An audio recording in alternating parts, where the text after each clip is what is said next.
건강수명 100세를 향하여 슬기로운 건강관리법을 알려드립니다. 안녕하세요. OBS 생방송 건강콜센터 저는 오계윤입니다. 국민건강보험공단 통계에 따르면 한 해 동안 무릎 관절염으로 진료를 받는 환자 수가 무려 300만 명을 넘는다고 합니다. 특히 60대 여성 4명 중 1명은 관절염으로 진료를 받는다고 하는데요. 전문가들의 조언에 따르면 관절염의 경우 늦게 발견할수록 치료 효과가 현저히 떨어지는 만큼 무엇보다 통증이 발생한 즉시 진료를 받고 적절한 치료를 받을 것을 권유하고 있습니다. 자, 그래서 생방송 건강콜센터 오늘은요, 무릎 관절염의 진행 단계와 비수술 치료법을 주제로 여러분과 함께 하려고 하는데요. 방송 보시면서 무료 전화통화 참여해 주시죠. 평소 퇴행성 관절염 등으로 고생하고 계신 분들 저희에게 연락 주시기 바랍니다. 네, 오늘 여러분의 관절 건강을 위해 도움 말씀 주실 전문의 모셨습니다. 정형외과 전문의 김상훈 원장님 나와주셨습니다. 원장님 안녕하십니까? 안녕하십니까? 시청자분들께 인사 말씀 부탁드립니다. 안녕하십니까? 정형외과 전문의 김상훈입니다. 무릎 관절 질환의 대표적인 퇴행성 관절염은 그 단계별로 진행되는 속도가 천천히 시작되기 때문에 굉장히 진단이 늦어지는 경우가 많은데요. 이럴 때일수록 조기 진단과 적극적인 치료로 진행의 속도를 막아주는 게 굉장히 중요합니다. 오늘 그래서 퇴행성 관절염의 단계별로 어떤 치료가 있는지 자세히 알려드리도록 하겠습니다. 네.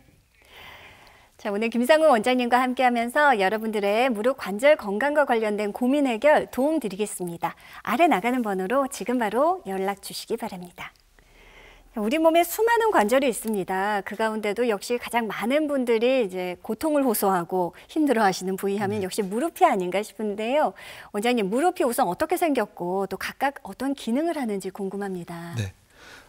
우리 몸의 쌍으로 존재하는 무릎 관절 구조는 그림에서 보시는 것처럼 아주 복잡하게 되어 있습니다. 쉽게 생각하시면 뼈와 그리고 인대 그리고 연골 이 세 가지 구조가 무릎 주머니 안에서 복잡하게 이루어져 있다고 생각하시면 되는데요. 네. 허벅지뼈와 종아리뼈를 연결해주는 측부인대와 십자인대 그리고 관절의 뼈의 끝마디를 마찰을 줄여주는 역할을 해주는 관절연골 그리고 무릎의 테두리를 만들어주는 반월상연골이 한 주머니 안에서 움직이게 됩니다. 네, 일단 그림만 봐도 원장님 굉장히 복잡한 무릎의 구조 그리고 각각 굉장히 또 세밀하게 기능을 하는 무릎의 모습 만날 수 있었습니다. 자, 무릎이 아프게 되는 원인도 무척 다양할 것 같은데요. 가장 주요 원인들, 그 통증을 일으키는 원인들 어떤 것들이 있습니까? 네. 아까 보신 그림처럼 복잡하게 구조가 이루어져 있기 때문에 조금만 손상이 생겨도 통증을 호소할 수가 있는데요.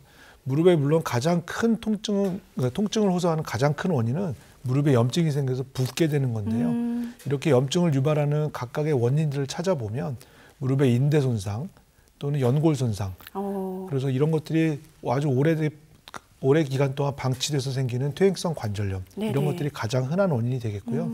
이 밖에도 무릎 주변에 무릎 점액낭염이라는 구조가 있는데 마찰을 줄여주는 물주머니인데 여기에 염증이 생기거나 또는 무릎 구조 자체가 O자다리가 심하거나 X자다리가 아주 심한 환자들 그리고 또는 그 인접 관절의 불안정성 때문에 무릎에 영향이 받는 경우 이런 경우가 있겠고요.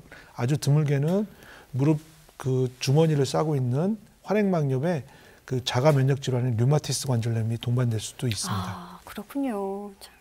통증의 원인도 무척 다양합니다. 그 가운데도 역시 우선 많이 쓰면 닳아져서 아프게 되는 퇴행성 관절염, 이제 대표적인 질환일 텐데요. 원장님, 퇴행성 관절염은 어느 날 하루아침에 갑자기 발생하는 건 아닐 것 같거든요. 맞습니다. 단계별로 진행 방식이 어떻게 됩니까? 네.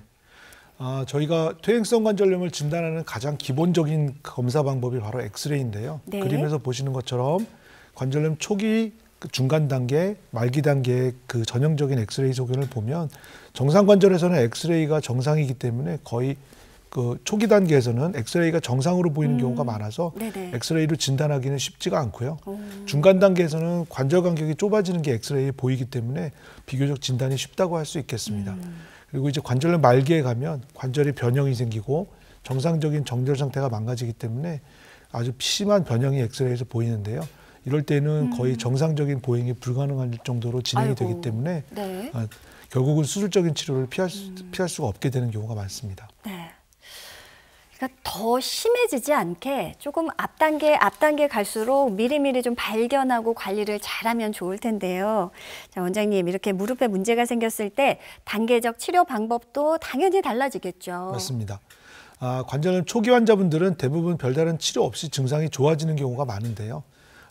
증상을 좀 좋게 해주기, 빨리 좋아지게 하기 위해서 보존적인 치료로 물리치료나 또는 약물치료, 도수치료나 충격파 치료 이런 것들이 도움이 될 수 있겠습니다. 네네. 그리고 이제 관절염 중간 단계에 오면 치료보다는 진단이 훨씬 더 중요한데요. 정확하게 정밀 검사를 통해서 내 연골에 어디가 손상이 있는지를 정확하게 파악을 하고 거기에 따라서 각각 맞게 치료를 해야 되는데 대부분 중간 단계에서 그 연골 재생 치료를 통해서 손상된 연골을 좀 좋게 만들어주거나 원상태로 복귀시켜주는 치료를 한다 그러면 네. 퇴행성 관절염 말기로 진행되는 것을 분명히 막을 수가 있습니다. 예. 그래서 이런 중간 단계의 치료에는 주사치료 그리고 자가골수 주사치료 또는 자가연골세포 배양 이식술 그리고 줄기세포 이식술 이런 것들이 치료가 있을 수 있겠고요. 네네. 이런 관절경 시술을 통해서 적극적으로 치료를 한다 그러면 퇴행성 관절염 말기로 진행되는 환자분들이 분명 좋아질 수 있는 기회가 있습니다. 예. 그런데 안타깝게도 이런 기회를 놓치시거나 진단이 늦어진다면 결국은 정상적인 보행이 불가능할 정도로 관절이 망가지기 때문에 아이고. 이럴 때는 경골근위부 절골술 또는 인공관절 부분치환술 또는 인공관절 전치환술 같은 수술적인 치료를 피할 수가 없게 됩니다. 예. 원장님 말씀하신 것 중에 이제 중간 단계부터는 우선 정밀한 검사를 받고 원인을 찾아내고 그에 맞는 맞춤 치료를 좀 받는 것이 좋다. 맞습니다. 이게 굉장히 인상적인데요. 자, 이제 비수술적인 치료로 이제 가장 많이 시도하시는 것이 주사 치료가 아닌가 합니다. 그 가운데도 증식 주사 치료 굉장히 많은 관심을 갖고 계시거든요. 정확하게 어떤 치료인지 설명 좀 부탁드릴게요. 우리 몸의 그 무릎 관절 구조를 아까 설명을 드렸을 때 인대 구조라는 게 굉장히 중요하다. 뼈와 뼈를 잡아주는 기능을 한다 이렇게 말씀드렸는데 네네.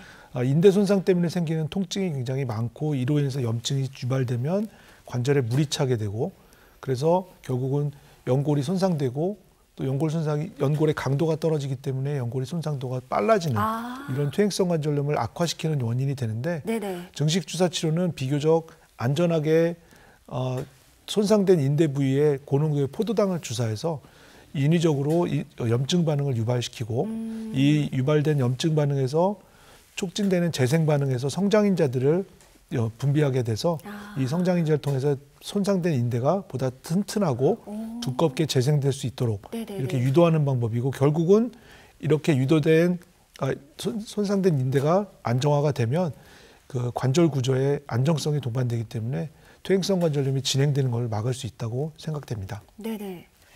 그러니까 단순히 이제 통증을 조금 덜어주는 정도에 그치는 것이 아니라 우리 몸의 그 인대와 힘줄 근본적으로 좀 튼튼하게 만들어주는 것이 바로 맞습니다. 증식 주사인데요. 주사 치료니까 우선 간편하고 원장님 네. 그 외에 어떤 특징이나 장점들이 있을까요? 네, 그림에서 보시는 것처럼 증식 주사의 그 치료의 특징을 정리를 했는데요.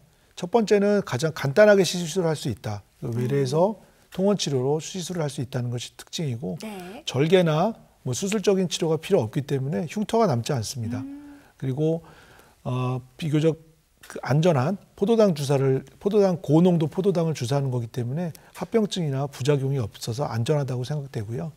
아까 말씀드린 대로 근본적으로 손상된 인대 구조를 튼튼하게 안정화시키는 거기 때문에 근본적인 치료 방법이 될 수 있다. 이렇게 말씀드릴 수 있겠고 이론적으로는 우리 몸 관절의 어느 관절에도 모든 관절에 다 사용할 수 있다. 그렇군요. 이런 장점이 있습니다. 예. 그리고 또 한 번 증상이 심해지면 다시 반복해서 재생 치료를 할 수 있기 때문에 네. 이런 것들이 특징이라고 할 수 있겠습니다.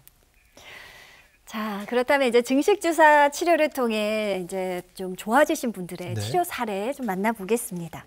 63세 남성분이신데요. 요즘 60대는 100세 시대에 이제 왕성하게 활동하실 맞습니다. 텐데 역시 무릎 인대 손상으로 치료를 네. 받으셨어요. 환자분은 63세 남자 환자분이시고요. 과거의 병력을 보면 등산을 좋아하시는데 등산하고 나서 무릎에 물이 차는 증상이 심해졌다 이렇게 말씀하셨는데 시술 전에 MRI를 보면 무릎 관절 전체에 물이 차 있는 소견이 아주 심하게 관찰됩니다. 그리고 내측 측부인대와 반월상연골에 손상이 동반돼 있는데 내측 측부인대 손상에 대해서 주사 치료를 5회 정도 시행했는데 주사 치료를 통해서 내측 측부인대가 좀 튼튼해지니까 와. 나머지 무릎의 염증 반응도 감소하고 손상된 연골 구조 주변에 염증도 많이 줄어들 있는 네네. 이런 소견을 관찰할 수 있었습니다. 등산을 좋아하셨던 우리 63세 남성분의 치료 사례였고요. 자, 이어서 이번에는 연세 좀 있으십니다. 74세 어머님께서 네. 치료받으셨어요. 74세 여자 환자분이신데 보통 우리가 계단을 오르내릴 때나 이럴 때 무릎 앞쪽에 통증을 호소하시는 분들은 대부분 맞아요. 무릎 관절 앞쪽에 손상이 있는 경우가 많은데요. 이 환자분도 마찬가지로 시술 전에 MRI를 보면 무릎 앞쪽에 연골 손상이 있으면서 무릎에 물이 많이 차 있는 아이고. 이런 소견이 있었습니다. 네네. 그래서 슬관절 앞쪽 부분, 전방 그 슬개골 부분에 증식 주사 치료를 통해서 슬개골 안정화를 유도를 시켜줬는데 시술 후에 다시 보면 무릎에 물이 많이 감소돼 있고 염증도 감소돼 있고 손상된 연골 구조 주변이 안정화되어 있는 소견을 관찰할 수 있었습니다. 네네. 자, 방송이 진행되는 동안 많은 분들의 전화가 걸려오고 있다고 합니다. 이쯤에서 이제 여러분들의 고민 해결 시간 가져볼 텐데요. 자, 만약 걷거나 계단을 오르실 때 통증이 느껴지십니까? 혹은 무릎을 움직일 때마다 부딪히는 소리와 함께 통증이 느껴지시는 분들 전화 주시기 바랍니다. 시청자 참여 방법 안내해 드리지요.